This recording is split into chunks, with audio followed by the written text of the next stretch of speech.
दोस्तों नमस्कार, मैं हूं आलोक पाठक और आप देख रहे हैं खबर दस्तक। हमारे साथ हैं उत्तर प्रदेश के जाने माने तेज तर्रार रिटायर्ड आईपीएस जो डीजीपी भी रहे हैं सुलखान सिंह साहब। और आज मैं सुलखान सिंह से उस मुद्दे पे बात करने जा रहा हूं जिसने पूरे उत्तर प्रदेश के प्राथमिक शिक्षा जगत को हिला के रख दिया उस खबर में।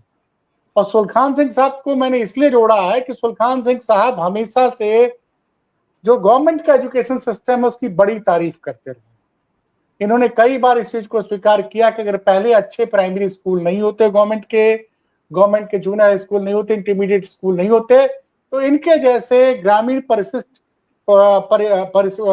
ग्रामीण परिवेश से आने वाले और गरीब परिवार के लोग पढ़ लिख के आईएएस आईपीएस नहीं बन पाते। सर, एक खबर आई है आज कि उत्तर प्रदेश सरकार उन प्राइमरी स्कूलों को बंद करने को सोच रही है जिनमें छात्रों की संख्या 50 से कम है। और मीडिया रिपोर्ट्स की माने तो इस तरह से पूरे प्रदेश में 5000 प्राइमरी स्कूल अगर इस नियम को लागू किया जाएगा तो बंद हो जाएगा।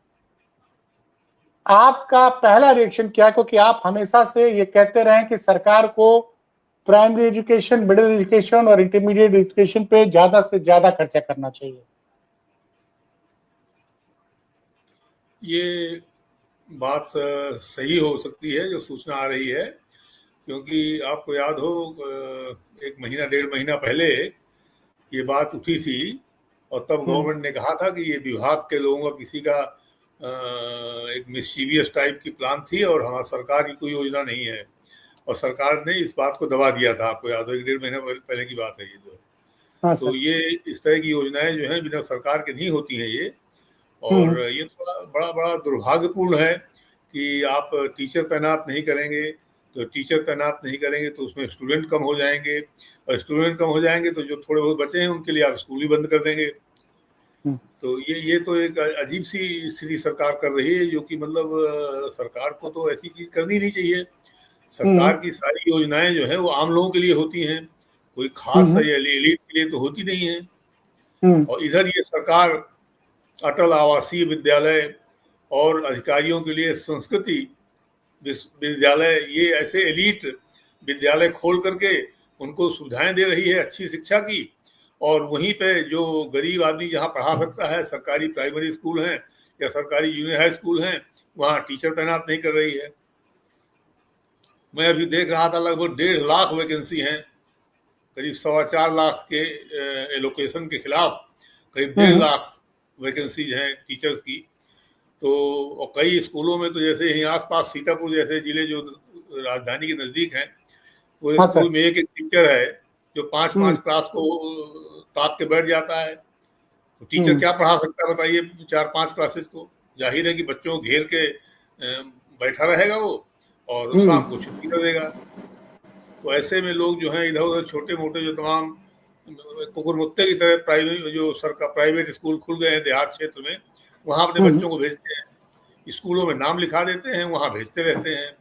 और इसके कारण से जो सरकारी स्कूल हैं वहाँ स्टूडेंट की संख्या कम होती जा रही है, और जब संख्या कम हो जाएगी तो आप स्कूल बंद कर देंगे, बजाय इसके टीचर तैनात करें जिससे संख्या बढ़े, आप स्कूल बंद कर दे रहे हैं। आपको इसकी चिंता नहीं कितने लोग ड्रॉप आउट हो रहे हैं?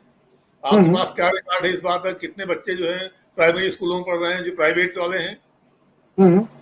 एक समय था जब ये चिंता की जाती थी कि ड्रॉप आउट ना हो, ड्रॉप आउट रेट कम रहे, और जब सरकार के स्कूलों में बच्चे नहीं आ रहे हैं तो यही तो ड्रॉप आउट होता है। और क्या होता है ड्रॉप आउट? ये तो बड़ी अजीब सी सिचुएशन यहाँ बना रखी है लोगों ने जो है कि क्या कहा जाए। लिटरेसी का हाल ये है यूपी में कि ऑल इंडिया एवरेज से सारे जगह पे लिटरेसी कम है यहाँ पे, और हमारे बुंदेलखंड में तो बहुत ही ज्यादा कम है, 65-66% के आसपास लिटरेसी है एवरेज। तो वहाँ स्कूल नहीं खुल रहे हैं, लिटरेसी और घट जाएगी कि बढ़ेगी लिटरेसी जो है? जैसा मैं बार बार कि अगर सरकारी स्कूलों का स्टैंडर्ड ठीक नहीं किया जाएगा तो कैसे गरीब आदमी अपने बच्चों को पढ़ाएगा? ये तो सीधे सीधे गरीबों पे चोट की जा रही है। सरकार को जो ज्यादातर लोग जो हैं, जो आम लोग हैं, उनकी सुविधा के लिए व्यवस्थाएं बनानी चाहिए। तो ये शिक्षा और स्वास्थ्य दोनों में ये हाल कर रहे हैं। और शिक्षा का तो आप देख रहे हैं कुछ दिनों में अस्पताल बंद कर देंगे, कि वहां लोग जा नहीं रहे हैं, डॉक्टर आप तैनात नहीं करेंगे, और जब लोग वहां अस्पताल में नहीं जाएंगे तो आप अस्पताल बंद कर देंगे। ये अजीब से लॉजिक हो रहे हैं। तो आपके कहने का मतलब ये है कि चूंकि ये शिक्षक नहीं अपॉइंट कर रहे हैं प्राइमरी स्कूलों में, इसलिए वहां बच्चे एडमिशन ले रहे हैं तो छोड़ के चले जा रहे हैं। जैसे अब सीतापुर का आपने उदाहरण बताया कि एक ही टीचर है प्राइमरी स्कूल में, वो कक्षा 1 से लेकर कक्षा 5 तक सबको पढ़ाएगा। तो ये तो संभव नहीं है सर ना, कि आप एक साथ कक्षा 1 को भी पढ़ाएं, कक्षा 2 को भी, कक्षा 3 को भी, कक्षा 4 को भी, कक्षा 5 को भी। वो तो घेर के बैठता, पढ़ा नहीं सकता, कोई घेरे बैठा रहता है और उसके बाद शाम को छुट्टी हो जाती है। मेरा ये दृढ़ मत है कि सरकारी स्कूलों का जो शिक्षा का स्तर है वो बाकी प्राइवेट स्कूलों से बहुत अच्छा है। चाहे वो प्राइमरी स्कूल हो, चाहे जूनियर हाई स्कूल हो, और चाहे इंजीनियरिंग कॉलेज या मेडिकल कॉलेज हो। मैं आज भी बता दूं कि गवर्नमेंट मेडिकल कॉलेज में उनका एम्प्लॉयमेंट का रेट, उनकी क्वालिटी, उनकी मेरिट प्राइवेट, महंगे से महंगे प्राइवेट मेडिकल कॉलेज से अच्छी जाती है। तो ये गवर्नमेंट की शिक्षा बेहतर है, इसमें कोई शक नहीं है।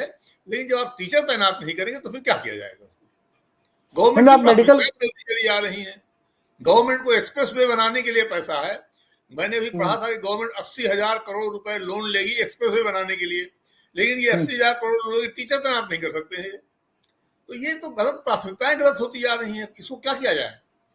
ये समझना चाहिए, लोगों को समझना चाहिए कि सरकार जो जनता से चुनी हुई है, जनता के से ट्रस्ट में सरकार बनती है, तो सरकार को देखना चाहिए कि जनता के हित में काम हो, ना कि जनता के खिलाफ और एक एलीट के हित में काम हो जाए।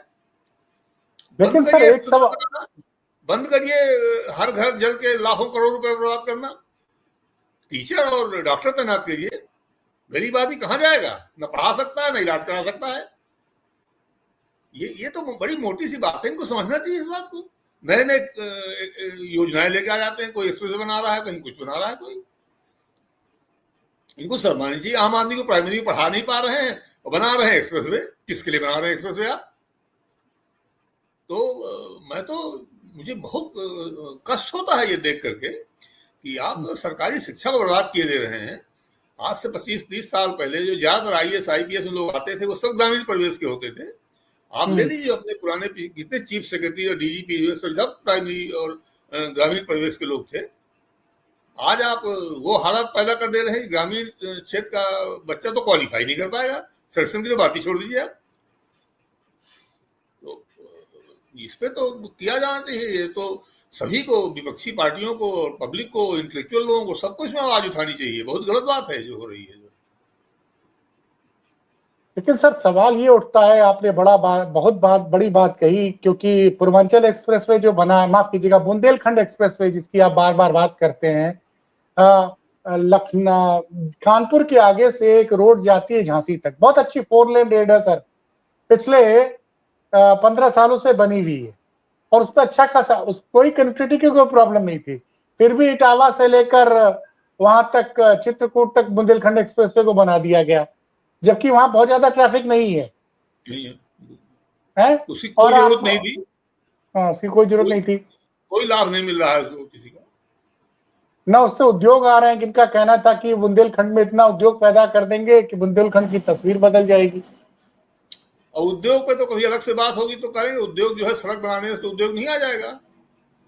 उद्योग के लिए जो है बहुत सारी कंडीशन जरूरी होती हैं, वो यहाँ नहीं है, लेकिन उस पर अलग से चर्चा होनी चाहिए। फिलहाल मेरा ये कहने का मतलब है कि जहां आपने एक सफेद हाथी खड़ा कर दिया बुंदेलखंड एक्सप्रेसवे के नाम पर, हजारों किसानों को भूमिहीन कर दिया और 7-8 हजार करोड़ का वो सफेद हाथी बना खड़ा कर दिया। क्वालिटी की बात मैं नहीं कर रहा हूँ, क्वालिटी भी बहुत खराब है, लेकिन वो बात फिलहाल मैं नहीं कर रहा हूँ। लेकिन मैं कह रहा हूँ कि ये पैसा आपने फंसा दिया वहां पर जनता का, इसी को लगाना जाना चाहिए। वहां कृषि के जल व्यवस्था के लिए, प्राइमरी और जूनियर हाई स्कूल के टीचर्स की तैनाती के लिए, डॉक्टरों की तैनाती के लिए, नर्सेज की तैनाती के लिए लोग वहां से पूरा इलाका भाग भाग के यहाँ PGI लखनऊ में आता है। बांदा मेडिकल कॉलेज में इलाज क्यों नहीं कराएगा आदमी? उरई की मेडिकल कॉलेज में क्यों इलाज नहीं कराएगा? वो मेडिकल कॉलेज अच्छा होगा। यही हाल टीचरों का है। तो आज चूंकि टीचर का विषय है, मैं टीचर पे फिर से आता हूँ इस बात को लेके, ये फिजूल चीजें जो है, जो गलत प्रायोरिटी आप तय कर ले रहे हैं, गलत जगह पैसा फंसा रहे हैं पब्लिक का, लिमिटेड पैसा है तो उसको गलत जगह नहीं फंसाया जाना चाहिए। ह्यूमन कैपिटल इन्वेस्ट होना चाहिए। ह्यूमन कैपिटल के लिए सबसे बड़ा इन्वेस्टमेंट क्या है? एजुकेशन है। सेकंड हेल्थ आता है, पहला प्राइमरी तो एजुकेशन है। एजुकेशन होगी तभी तो एम्प्लॉयमेंट मिलेगा, एजुकेशन होगी तभी तो हेल्थ का कुछ लाभ उठा पाएगा। एक अंधकार में जीता हुआ इंसान क्या किसी योजना का लाभ उठाएगा और क्या राष्ट्र में उसका योगदान होगा? तो नहीं अभी शिक्षा का क्षेत्र जो कि आजादी के बाद से तेजी से इंप्रूव हो रहा था, वो एक ऑप्टिमम स्थिति में पहुंचता, उसके पहले आपने रिवर्स गियर में डाल दिया उसको। वेरी अनफॉर्चुनेट, बहुत दुर्भाग्यपूर्ण है ये जो। नहीं, आपने बड़ी बात बोली। अटल आवासीय विद्यालय इन्होंने खोला है तो एक जिलों में एक खोला, बड़े बड़े शहरों में, उसमें 300 या 400 स्टूडेंट पढ़ेंगे और पूरे जिले में हर छात्र को तो सुविधा मिलेगी नहीं। लेकिन मार्केटिंग करने के लिए लखनऊ में ही मोहनलालगंज में एक अटल आवासीय विद्यालय खुल गया है। बनारस में भी शहर से थोड़ा दूर पे एक अटल आवासीय विद्यालय खुल गया है। अब ब्लॉक लेवल पे एक मुख्यमंत्री आवासीय विद्यालय खोलने की बात हो रही है। लेकिन ये जो ये बिल्कुल अर्थहीन बातें हैं और गुमराह करने वाली बातें हैं। वही बात है। मैं एक और आरोप लगाता हूं कि ये एलिटिज्म है, ये अभिजात्यवाद पैदा किया जा रहा है। सरकार के पैसे से कोई ऐसी योजना नहीं चलाई जानी चाहिए जो मेजॉरिटी को 90% 99% लोगों को कवर नहीं करती है। एलिटिज्म नहीं फैलाया जाना चाहिए। हमें बड़ी बात आपने कही, नहीं पैदा करने हैं अभी। बड़ी बात आपने कही, बड़ी बात एजुकेशन करना है। एलिटिस्ट स्कूल तो प्राइवेट स्कूलों में पढ़ लेंगे वो लोग अपना जाकर के। हम फिर रिवर्स में जा रहे हैं। हम कभी सैचुरेशन पे आ नहीं पाए शिक्षा के और फिर रिवर्स में चले गए हम लोग। जो दुनिया में अमेरिका जैसे देशों में जो इतने विकसित हैं, वहां प्राइमरी स्कूल जो है सरकार के हाथ में, प्राइमरी शिक्षा सरकार के हाथ में है। और आप जो है जो कि इतना ज्यादा पिछड़े हुए हैं, गरीबी में, स्वास्थ्य में, हर तरह से आप उल्टा कर रहे हैं। आप सरकारी व्यवस्था को ध्वस्त करके प्राइवेट व्यवस्था को बढ़ा रहे हैं और सरकारी पैसे से एलिटिज्म पैदा कर रहे हैं आप। जो ये तो चिढ़ाने वाली बातें होगी गरीब आदमी को। जो है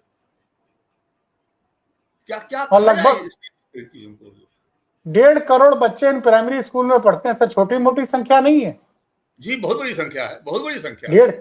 1.5 करोड़ बच्चे इन प्राइमरी स्कूलों में पढ़ते हैं और 1.25 लाख से ज्यादा, 1.5 लाख के करीब शिक्षकों के पद खाली है पिछले कई सालों से। उस पर भर्ती नहीं आ रही है सर। भर्ती नहीं करेंगे, एक्सप्रेसवे बनाएंगे, नल लगाएंगे बैठ करके फिजूल में, जिसका कोई लाभ नहीं है। ये मैं तो कहता हूँ प्राथमिकताएं गलत हैं इनकी। जो है इनको ये सोचना चाहिए कि आप जनता से इलेक्ट होकर के आए हैं, जनता ने अपनी आकांक्षाओं की पूर्ति के लिए भेजा है। अगर उनके बच्चे पढ़ाई ही नहीं कर पाएंगे तो बाकी आकांक्षाओं को कौन पूछता है फिर उसके बाद? जो फाउंडेशन नहीं बन पा रही। एक स्थिति ये थी कि सर लगभग हर ग्राम में हर ग्राम सभा में एक प्राइमरी स्कूल होता था। अब ये स्कूल बंद हो जाएंगे, दूसरे स्कूल में मर्ज होंगे, तो बच्चा, ज्यादातर ग्रामीण स्कूल में बच्चे जो पैदल आते हैं, अब वो 2-3 किलोमीटर 4 किलोमीटर दूर चल के छोटा बच्चा तो जाएगा नहीं सर।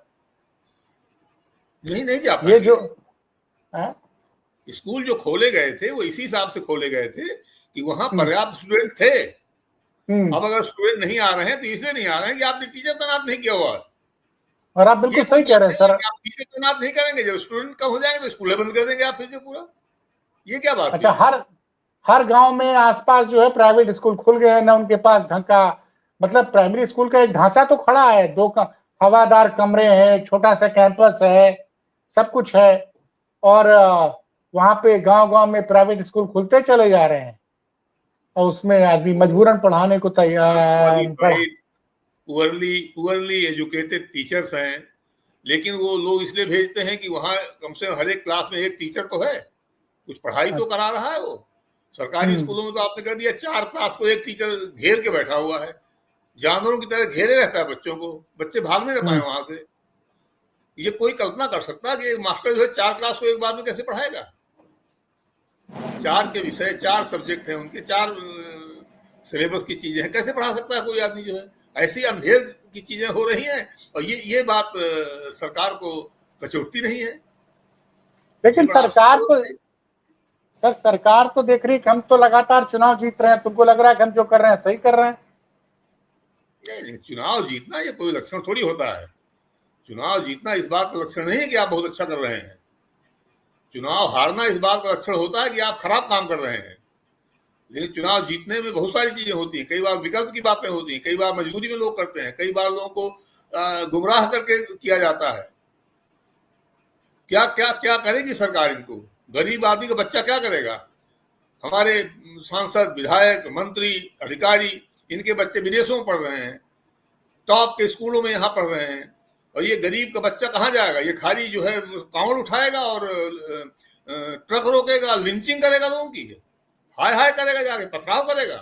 किस बात के लिए आप तैयार कर रहे हैं इस अनपढ़ पीढ़ी को? आप जो है उदंड बना रहे हैं उनको, जो है ये जिम्मेदारी का एहसास नहीं होता है जिम्मेदार लोगों को।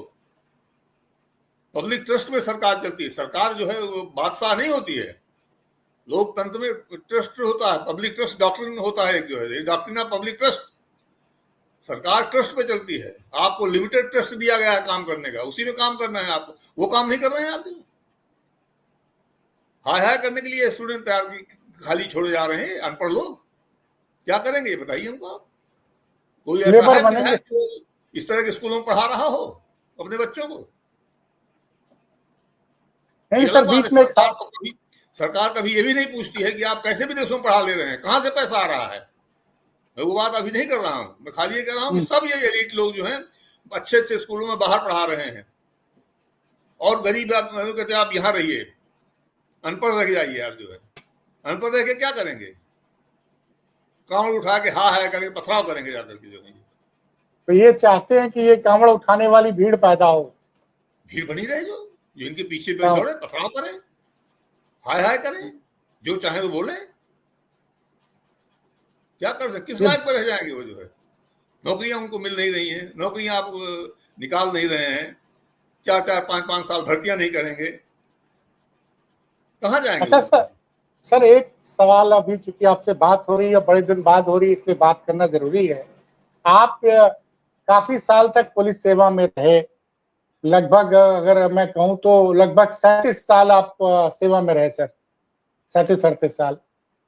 आपने उसके पहले भी आप इंजीनियरिंग किया, सब कुछ आपने देखा है।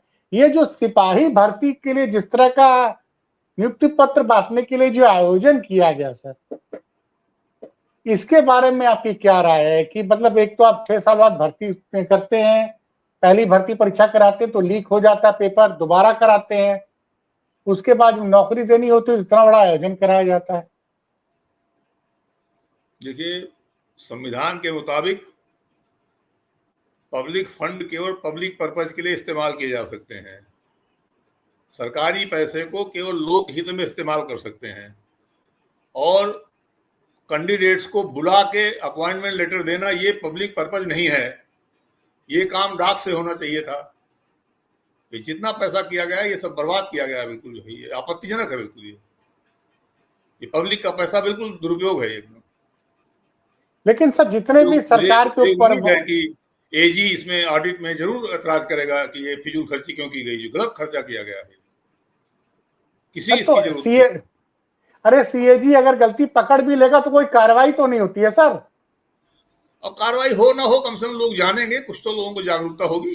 विधानसभा में मामला जाता है, लोक लेखा समिति के सामने एजी की आपत्तियां रखी जाती हैं, विपक्ष के भी उसमें मेंबर होते हैं, तो बातें सामने आती हैं, कुछ लोग तो देखेंगे ये बिल्कुल गलत बातें हैं। ये हम लोगों का आईएएस IPS का अपॉइंटमेंट डाक से आया करता था, अभी भी आता है। ये सब ड्रामा नहीं किया जाता वहां पे। इतने लोगों में कम से कम 25-30 करोड़ रुपए का फिजूल खर्ची कर दिया, गलत किया है, बिल्कुल गलत किया है। ये ऐसा नहीं होना चाहिए उसे। अच्छा सर, जैसे आप तो अब रिटायरमेंट के बाद आप प्रैक्टिस भी करते हैं, हाईकोर्ट के लॉयर भी हैं, तो क्या आप लोग ये जो सरकार प्राइमरी स्कूल बंद करने की योजना ला रही है जहाँ पे कम विद्यार्थी हैं 20 या 50, तो इसके खिलाफ आप मतलब क्योंकि आप सामाजिक रूप से भी जुड़े हुए हैं, तो इसके खिलाफ क्या कोर्ट भी कोई जा सकता है कि किस तरह से प्राइमरी एजुकेशन देना सरकार का नैतिक जिम्मेदारी बनती है? कोर्ट लोग जाएंगे, जा ही सकते हैं, लेकिन एक डॉक्ट्रिन है PIL में, वो है doctrine of public thicket, political thicket. तो कोर्ट्स कहती है कि पॉलिटिकल मामले में हम कोई इसमें हस्तक्षेप नहीं करते हैं। तो स्कूल कहाँ हो, क्यों न हो, कितने पर हो, ये जो है सरकार का नहीं, जो बंद जैसे अगर ये अभी ये चर्चा चल रही है मीडिया में, आज तो ज्यादा चर्चा चल रही है कि कुछ लोग जापान का उदाहरण दे रहे हैं कि जापान में एक स्टूडेंट भी होता है तो भी स्कूल चलता है, और यहाँ तो हो रहा है कि 20 और 50 है तो बंद कर दो। देखिए, हमें लगता है कि हमारी सरकारें अपने आप को जापान और अमेरिका से ज्यादा विकसित मान रही हैं, लेकिन ये मैंने उदाहरण आपको अमेरिका का दिया ही था कि इतना रिच और डेवलप्ड होने के बावजूद वो प्राइमरी शिक्षा सरकार देखती है वहां पर। जापान दुनिया भर में यही होता है। जिस तरह से यहाँ प्राइवेटाइजेशन किया जा रहा है, सरकारी शिक्षा को ध्वस्त किया जा रहा है, दुनिया में कहीं नहीं होता है ऐसा जगह। लेकिन कितने पे एक टीचर हो, 20 पे टीचर रहे, ये स्कूल रहे न रहे, ये सब्सटेंशियली एक पॉलिटिकल क्वेश्चन है ये। तो ये पॉलिटिकली ही मीट आउट होना चाहिए। इसका कोर्स में कोई सक्सेस की मुझे ज्यादा उम्मीद नहीं लगती। तो लेकिन ये जो आप भी ब्यूरोक्रेसी के हिस्सा रहे इतने सालों तक, ये जो आइडियाज होते हैं तो ब्यूरोक्रेट्स ही तो बनाते हैं सर। तो ब्यूरोक्रेट्स के बारे में तो मैंने आपसे पहले ही कहा था कि सरकारी कर्मचारी जो हैं ये तंगदिल और संगदिल होते हैं। ये फ्रेज मैंने कहा था, ये पत्थर दिल होते हैं और बहुत ही नैरो माइंडेड होते हैं। तो ये तो ऐसे उल्टी सीधी योजनाएं बनाते हैं, लेकिन ये तो केवल पेशकार हैं सरकार मंत्रियों के। ब्यूरोक्रेट्स तो पेशकार हैं। ब्यूरोक्रेट्स को केवल चीजें सामने रखने का हक है, निर्णय तो मंत्री को लेना है। नहीं, अगर विपक्ष अगर ढंग से विरोध करेगा तो हमने ब्यूरोक्रेट को नहीं चुना है। ब्यूरोक्रेट जो है मंत्रियों की असिस्टेंस के लिए हैं। तो हम तो इन्हीं को जिम्मेदार मानते हैं, हम तो इन्हीं की जिम्मेदार ठहराएंगे। हम ब्यूरोक्रेसी को जिम्मेदार नहीं ठहराते हैं इन सब चीजों के लिए। ब्यूरोक्रेसी जैसा आप चाहेंगे वैसा करेगी। तो हमारी जो परीक्षा है, हमारा जो क्वेश्चन है, वो तो मंत्रियों से है, इलेक्टेड लोगों से, हमारे विधायकों से है, सांसदों से है हमारे, कि आप क्या कर रहे हैं। दाएं बाएं की बात इसमें नहीं चल सकती है। अगर स्कूल बंद हो रहा है तो 100% आप जिम्मेदार हैं। अगर टीचर नहीं तैनात है तो 100% आप ही जिम्मेदार है, कोई और जिम्मेदार नहीं है इसके लिए। तो इसलिए मैं आपने बड़ी बात कही कि कहता हूं नेताओं को कि ये बड़े दिल वाले होते हैं और इनका ओपन दिमाग होता है। तो वहां मैं ये भी कहता हूं कि यही जिम्मेदार है हर चीज के लिए। हमारे चुने हुए लोग हैं आप जो हैं, हमने आपको इसी आकांक्षा के साथ भेजा है चुन के, और आप उल्टा काम करेंगे तो हम जवाबदेही तो आप ही की मानेंगे जो है। तो मुझे लगता है 1.5 साल बाद चुनाव है, विधानसभा के चुनाव है, और विपक्ष इसका विरोध करेगा तो हो सकता है सरकार चुनावी, और अगले साल 6 महीने बाद पंचायत चुनाव की भी बात चल रही है, 6 महीने से लेकर 1 साल भर के अंदर। तो हो सकता है दबाव पड़े विपक्ष का तो ये सरकार ये कदम रोक भी सकती है। अगर विपक्ष ने इसको मुद्दा बना दिया तो सरकार को बिल्कुल रोकना पड़ेगा। लेकिन ये है कि क्या विपक्ष मुद्दा बना पाएगा इसको। मैं तो अपने बुंदेलखंड में मैं पॉलिटिकल काम कर रहा हूं, मैं तो जरूर बनाऊंगा मुद्दा उसको। मैं तो गांव गांव में इस बात को कहूंगा जाकर के, ये जानबूझ के सरकार कर रही है आपको जो है, आपको रगड़ के नीचे रखना चाहती है। आप उठ ना पाए कभी। अगर आप शिक्षित नहीं हुए तो सर नहीं उठा पाएंगे। यही कारण था कि आप लगातार हारते रहे।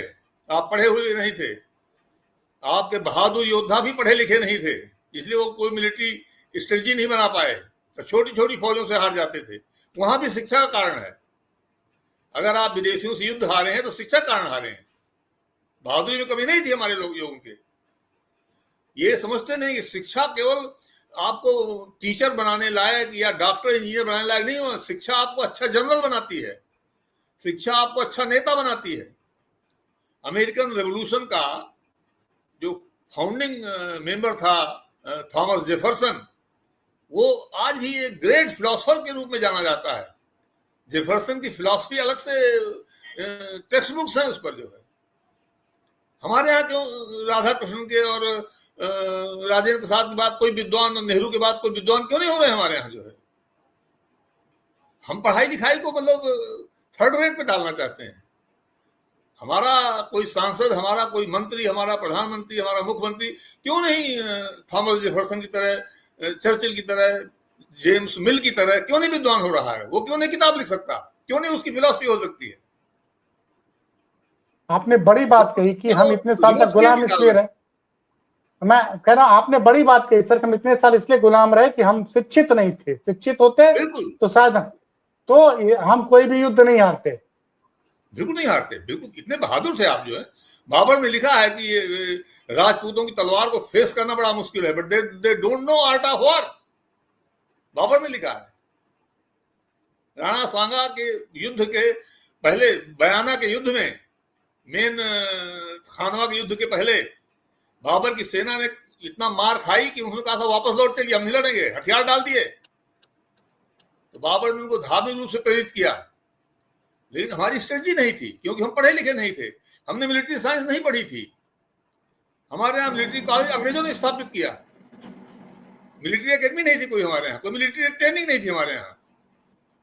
हमारे राजा लोग फ्रांस से और इंग्लैंड से मर्सनरीज को बुला के ट्रेनिंग कराते थे फौज की अपनी, क्यों? खुद पढ़े लिखे नहीं थे ज्यादा। तो हम लोगों ने शिक्षा के ना होने के कारण बहुत मार खाई है, हमें रियलाइज करना पड़ेगा। और फाउंडेशन है दर्जा 8 तक का, प्राइमरी अपर प्राइमरी, ये फाउंडेशन है। दर्जा 8 तक की शिक्षा मजबूत कर लेंगे आप तो सब बढ़िया रहेगा आगे चल करके। अगर ये कमजोर हो गया तो सब कमजोर है। मैं बार बार इस बात को कहता हूं कि हमारी गणित दर्जा 8 तक की पढ़ाई के कारण हमारी गणित मजबूत रही, और इसी गणित के कारण हमें सिविल सर्विसेज तक फायदा मिला, हर स्तर में फायदा मिला है इसका। जो मैं कोई ऑफ द हैंड नहीं बोलता हूं, मैं बहुत सोच समझ के कहता हूं कि फाउंडेशन सरकार अच्छी बना देगी तो कभी मात नहीं खाएंगे लोग। नहीं, तभी तो आपने रुड़की से इंजीनियरिंग की है, वो भी देश का जाना माना कॉलेज है सर। सब हमारा दर्जा 8 जी, दर्जा 8 की फाउंडेशन है पूरी है। हम गणित में कभी किसी से कमजोर, फिजिक्स में हम किसी से कमजोर महसूस नहीं करते थे, रुड़की में कमजोर महसूस नहीं करते थे हम लोग जो है। हालांकि हम लोग हिंदी मीडियम के थे, सरकारी स्कूल के थे, लेकिन अंग्रेजी थोड़े दिन में सीख लिया हम लोगों ने, सब्जेक्ट हमारे मजबूत थे। ये जो हमारे private primary junior high school में लड़के पढ़ के आ रहे हैं, ये किसी तरह से पास हो जा रहे हैं, इनका फाउंडेशन थोड़ी मजबूत है किसी का। जो सरकारी प्राइमरी, सरकारी जूनियर स्कूल टीचरों की क्वालिटी है, वो कहीं प्राइवेट में थोड़ी है। कोई सिटी मॉन्टेसी या कोई स्कूल मैच नहीं कर सकता सरकारी टीचरों की क्वालिटी को। बहुत हाई क्वालिटी है टीचरों की, जो मौजूद है उनकी क्वालिटी बहुत अच्छी है। ये सबको रियलाइज करना होगा, ये बात बहुत व्यापक करना होगा, विपक्ष को भी और सिविल सोसाइटी को भी। हम लोग भी नहीं सर, आज आपसे बात करके हमको लगा कि हमारा मंच छोटा सा ही है, लेकिन इस पे हम लगातार सवाल उठाएंगे, क्योंकि ये घर घर तक ये बात जानी चाहिए। बहुत सही आपने ये सवाल सही टाइम पे उठा दिया है। ये मुझे उम्मीद है कि ये कुछ जोर पकड़ेगा आपके, इसको कहते हैं कि ट्रैक्शन पकड़ेगा ये। नहीं, मैं सुबह से सोच रहा था, फिर मुझे लगा कि आपसे योग्य आदमी कोई नहीं है। आप तो खुद एजुकेशन सिस्टम से पढ़ के आए हो, और आप हमेशा इस बात को कहते हैं कि प्राइमरी स्कूल जो है गांव में मजबूत होने चाहिए, जूनियर हाई स्कूल अच्छे होने चाहिए। मैं सरकारी प्राइमरी जूनियर हाई स्कूल और सरकारी अस्पताल, दो चीजें, मैं इसका कायल हूँ। मैं बार बार कहता हूँ ये अच्छे करिए। आज तक हमने अपने माता पिता सबका इलाज हम सरकारी अस्पतालों में ही कराया हमने, और टॉप क्लास का इलाज होता है वहाँ पे, टॉप क्लास के डॉक्टर हैं, बेस्ट डॉक्टर सरकारी अस्पतालों में। जो यही कि 2-4 रिटायर्ड लोगों को लेकर के बड़े बड़े प्राइवेट तथा कथित जो है जो प्राइवेट अस्पताल चल रहे हैं ना, 1-1, 2-2 डॉक्टरों के भरोसे चल रहे हैं हमारे मेडिकल कॉलेज के और पीजीआई के 1-1, 2 डॉक्टरों के भरोसे। हाँ सर, उसमें सब डॉक्टर ऑन कॉल आता है सर। 2 डॉक्टर यहाँ के रिटायर्ड पहुंच गए, उन्हीं का नाम दिखा करके बड़े बड़े अस्पताल चल रहे हैं। और हमारे यहाँ को आप लिफ्ट नहीं दे रहे हैं, सुविधाएं नहीं दे रहे हैं। चलिए सर, आपने जो समय दिया इसके लिए बहुत बहुत धन्यवाद। हम आगे भी आपसे इस मुद्दे पर जुड़ते रहेंगे। ये बहुत अच्छा मुद्दा उठाया, मैं भी आपको धन्यवाद देता हूँ, बधाई देता हूँ आपको। और अब उम्मीद करता हूँ कि ये बात शायद कुछ ट्रैक्शन पकड़े, विपक्षी लोग भी इसको पकड़े, आम लोगों में जागरूकता हो, और ये सरकार जो दुर्भाग्यपूर्ण कदम लेने जा रही है, यदि लेने जा रही है, तो सरकार इसको समाप्त करे, खत्म करे इसको। धन्यवाद सर।